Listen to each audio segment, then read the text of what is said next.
these tools are very relatively inexpensive, but to your point is it starts adding up. But then it comes to not just the cost. So it's definitely cheaper, right, to purchase these tools than to hire out, but it takes up more time. Taking up your time, is this something that you love and you want to be doing, or is this taking time away from those things only that you can do?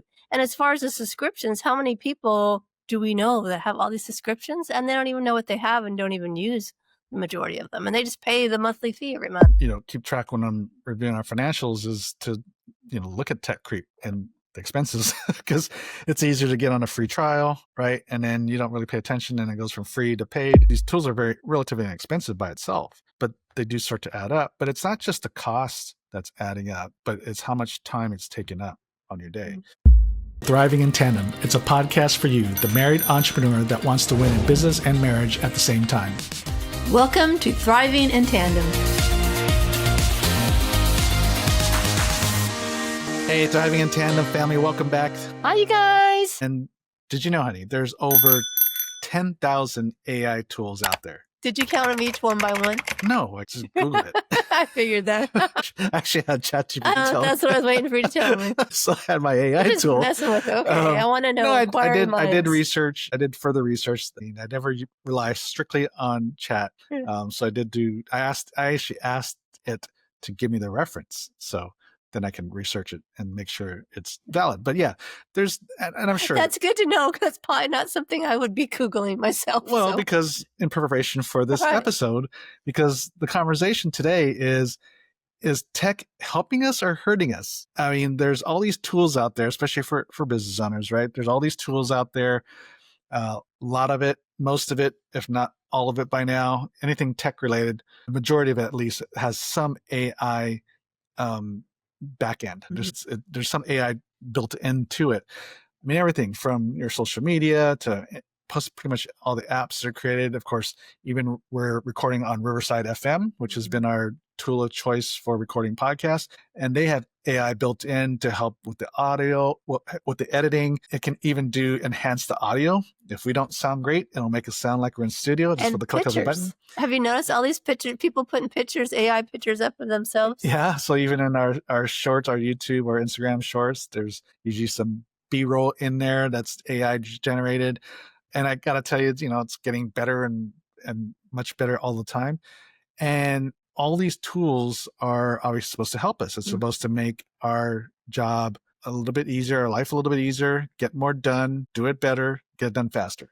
And there's tons of tools out there. And like I said, a lot of these tools may not be promoted as an AI tool, but even like I'm talking about like Riverside FM, there's this AI built into it. And pretty much every piece of technology I see out there right now, that even just tools we're using, I constantly see AI is being built into it. Zoom, I use my Fathom note taker on Zoom. You use that all the time. Even on Gmail, there's AI in there to help you write better. And in Facebook, just a post, you can use AI to help you create a post. So pretty much everything that we're doing now has technology on it. It's technology built is got some kind of AI tool on it. And there's so many. I mean, you live Calendly and it's like, it never stops. There's so many different technologies you can use AI tools. Is it making life easier for us? Are we getting more done faster? What happens is, and the answer in general is yes, we're definitely getting things done faster and probably better. But what happens is if you're not careful, and I've certainly fallen into that, we could discuss this, is we can fall into tech creep where we just add one more tool after another onto, our plate. And because things are easier to do now, we don't have to hire out as much. That's one of the concerns. People fearing losing jobs, especially in the marketing world. A lot of people fearing they're going to lose their job or their business because of everybody can do it yourself now, right? I mean, even I can throw this into the editing thing. So like I said, I can make the video look sharper, make the sound much better. I can create, put in the captions. I can even get rid of filler words and any pauses, all that stuff that would be done with an editor. Right now, I can do it right off of Riverside, right? So, which means, I can just do it right myself. And then, of course, create the shorts. So there's so much temptation right? To just go ahead and do it yourself now, save a little bit of money, do it yourself. And that, I think, what I'm saying, and I'll just speak for my own example, is we're taking on more and more tasks Mhm. because it's so much easier to do it now, right? And even do it pretty good with a kind of a very professional look. And I'm thinking, are you really saving that much money? Because sometimes you get down these rabbit holes where you're like, oh, here's another tool, here's another product, here's another whatever I need or could use. And it seems to be never ending. Yeah. So, a lot of these tools like Riverside FM, it's only 20 bucks. There's other tools, it's $5 a month. It's very relatively, these tools are very relatively inexpensive, but to your point is it starts adding up. And just because, but then it comes to not just the cost. So it's definitely cheaper, right, to purchase these tools than to hire out, but it takes up more time. Well, that's what I'm thinking. If you're taking up your time, is this something that you love and you want to be doing? Or is this taking time away from those things only that you can do? And as far as the subscriptions, how many people do we know that have all these subscriptions and they don't even know what they have and don't even use the majority of them? And they just pay the monthly fee every month. Yeah. So that's why I have to, keep track when I'm reviewing our financials is to, look at tech creep and the expenses because it's easier to get on a free trial, right? And then you don't really pay attention and it goes from free to paid. And so, and like I said, these tools are very relatively inexpensive by itself, but they do start to add up. But it's not just the cost that's adding up, but it's how much time it's taking up on your day. Mhm.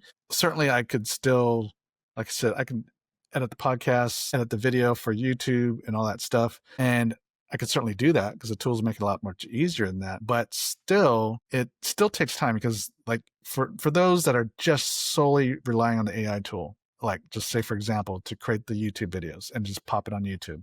Yeah, it'll look good, but you tend not to get good engagement rates, get subscribers. It just looks good, but it doesn't really engage people. Right. And that's where the human touch comes into play. So in order to do that, it takes time. Mhm. So even if I'm looking at a YouTube short, it takes me a moment to look. Okay, the B roll is not quite right. That's not quite the way I like it. I want to edit some of the captions, make sure the spelling's correct. Um, Timing. I mean, there's a number of things to look at to make it to produce a good product and to get good engagement. So far the tools themselves aren't perfect for sure.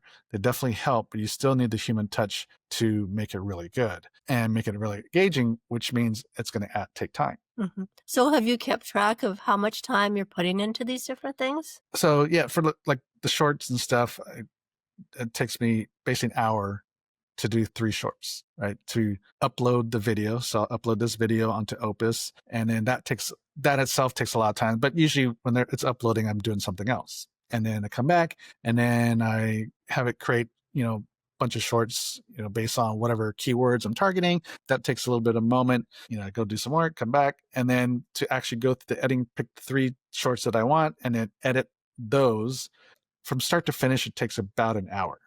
So not bad, but certainly, that's 4 hours in a month. But that's not. But if I was to do all of the video, the long form video for YouTube and the editing for the podcast to put on the platform, the podcast player, I also stick it on the website to serve as our blog and all that would take up. I don't know how much of my time to that, but we still outsource that. So the only thing I do really for the podcast is still just the shorts, but everything else still outsourced because that would probably take up, even with the tools, it would probably still take about 90 minutes, I would say, to get the YouTube video up and all that, and also to publish the podcast both on the podcast on Libsyn, and then of course to put it on our website. Plus, again, to really do the editing well for the podcast, you really need to listen. Anyways, it will take time to kind of listen through, not just the actual function of editing, but to listen through to make sure, because we have an intro and outro and something in the middle. So you got to listen to those things to make sure it's in the right spot. So it'd probably take maybe a little bit longer than 90 minutes. Anyways, all that to say is if I could, and I've done other things that I said, caught myself saying, wait a second, why am I doing this? It's better to pay somebody to do it and then free up that time Mhm. so that I can concentrate on more high level work for the business. Certainly, it's very tempting to use these tools. I know people, I know other business owners and marketers and coaches and consultants that are doing everything themselves. And they're using all these AI tools. Like I'm in this mastermind group and they're always talking about this AI tool, that AI tool, this tool, that tool, that tool. And I'm like, that's great, but man, Who's got the time to I yeah, mean, if you have a regular job yeah, outside of AI, I mean, your own yeah. So business. I mean, they're only almost running their own marketing agency, just for them. So I think so for you, as you're listening, you gotta balance those things out. And so what I felt was, okay, use the tools that are going to help you based on what you're already doing. Don't resist the temptation to take on another task just because AI allows you to do it faster and faster than you normally would have.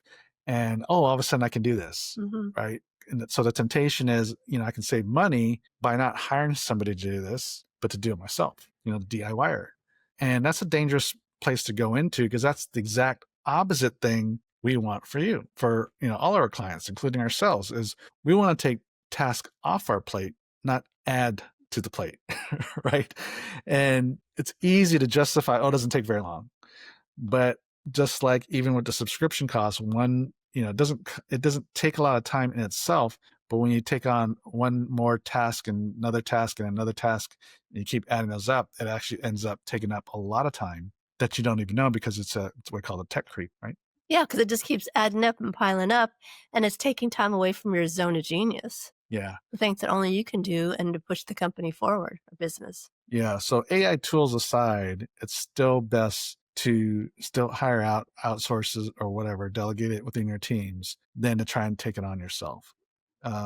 Yes, I'm sure you can do it, just like you can do a lot of other things, but you're better served. Your business is better served and your team is better served if you're really leading the business, leading the vision, pushing things forward, landing those big contracts, making those crucial strategic alliances, really pushing the business forward than just doing tasks. Does that make sense? Yeah. In fact, I was on a call with one of my mastermind buddies, and he's expanding, and his business is expanding, and he's we had a discussion, or he kind of brought up he's kind of starting to fight that feeling guilty of not doing some of those tasks he normally does to kind of what he feels like let things go to be able to focus on some of the big things that he knows is important, like the fundraising aspect and donor development, that kind of stuff, because he has a nonprofit. He feels kind of guilty of not doing these other things because he's not in the trenches with the team. And so what's the team going to think of him because he's not doing a day to day? But those are things only he can do. You talked The about the bigger task. fundraiser, Yeah. yes, and getting out and meeting people and building alliances. Yeah. And so, we have to have a little coaching call with him, kind of pump him up a little bit. So you might be feeling the same thing, like, right? It's like, well, I don't want my team to think I'm just lazy, I'm just slacking off and all that kind of stuff. Cause the big activities you know, like forming strategic alliances, getting out there and network and all that, um, it almost feels like you're slacking off. You're not working very hard just because you're doing a different task than the day-to-day stuff at your desk or operations or whatever. But the reality is, I told my friend James, I said, well, put yourself in the other shoe, in your team's shoes. Like when you were working for somebody, right? Did you want to? Because he was saying, when he was doing all the other stuff, he was more frantic. He was more frantic, Mhm. and now he's more calm and feels like he's slacking off. And I said, well, put yourself in the shoes of your team. And like when you were in that position before, would you feel more comfortable if the leader of the organization was frantic or was calm and just moving things forward? Right.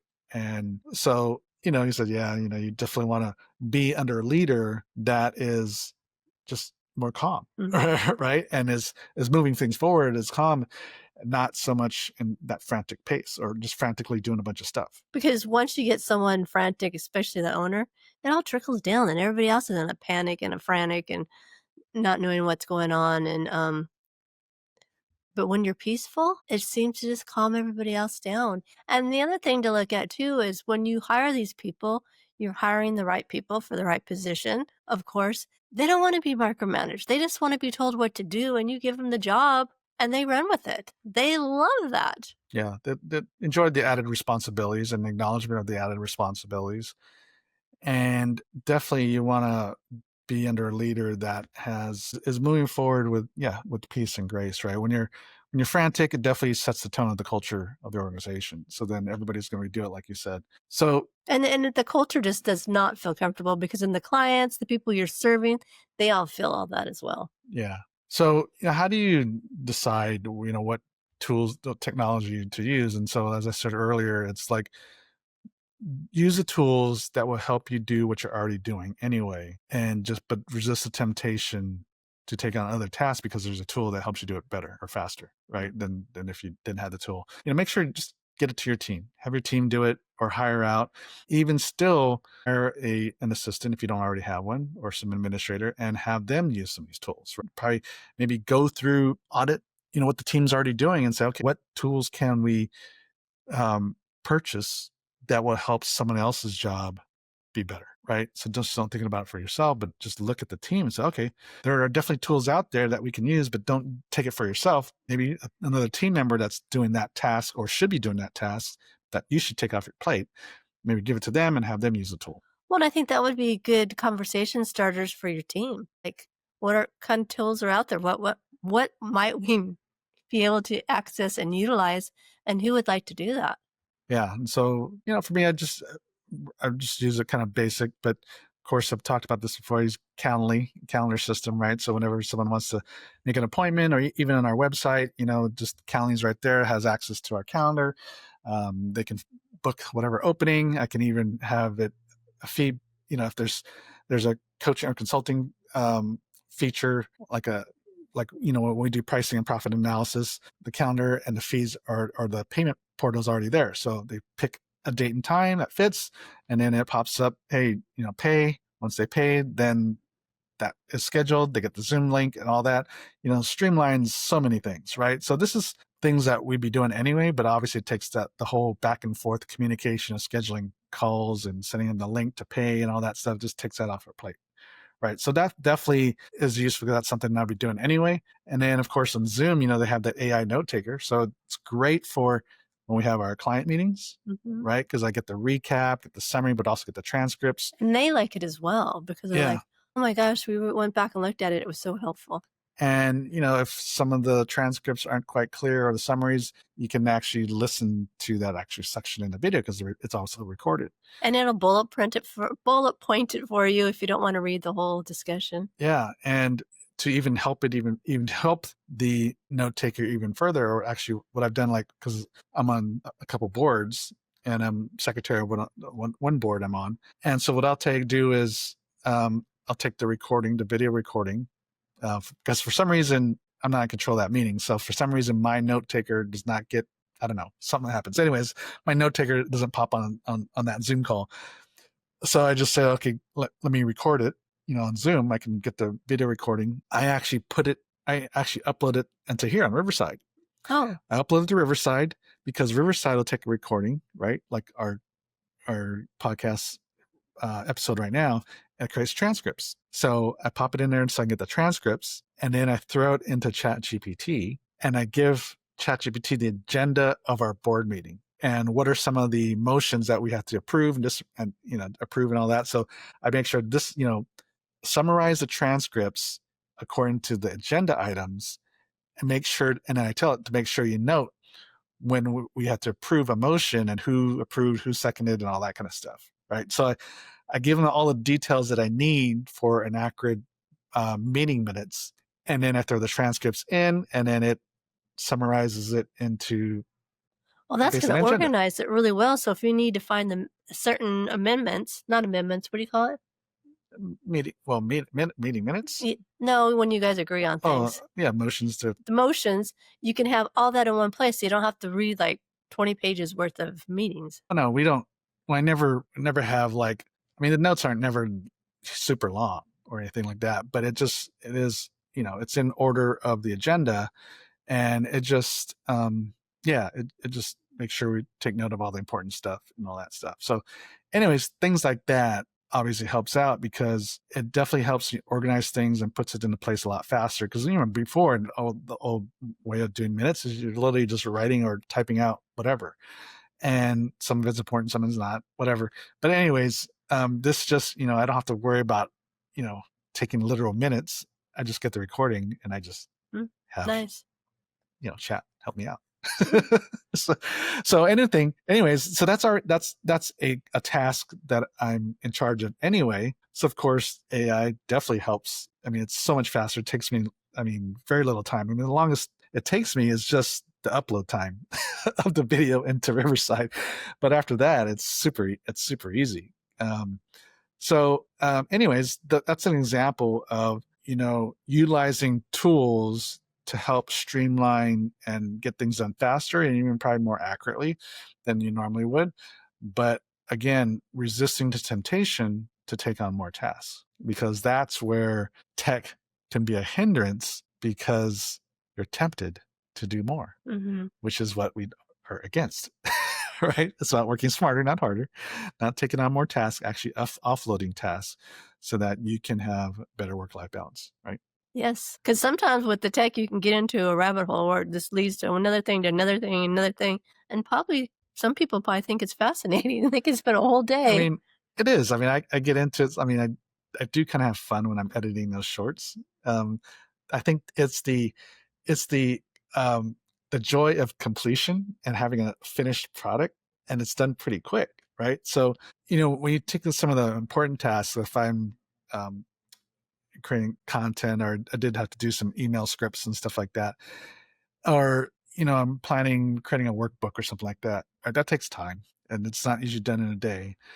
And so that's why tasks like that are beneficial and productive, but because it takes so long to get the accomplishment, we will gravitate towards the things that are quicker to do, because you get that immediate benefit, that endorphin rush, right? And so I think that's a lot of reasons why I feel that the big tasks, the important tasks, get pushed aside in favor of the smaller mundane tasks, because we can complete those and we can check it off our to-do list, right? You like to check off stuff off your to-do list. Yeah, but you won't let me check stuff off yours. Not off of mine, no. Do it when on you yours. Get stuff done. I do, but it's fun to check off on yours. It would be. Yeah. So anyways, I guess I hope that answers the question. Is tech helping us or hurting us? It can definitely help us, but it can definitely hurt you. I'd say keep track of how much time you're spending on it too.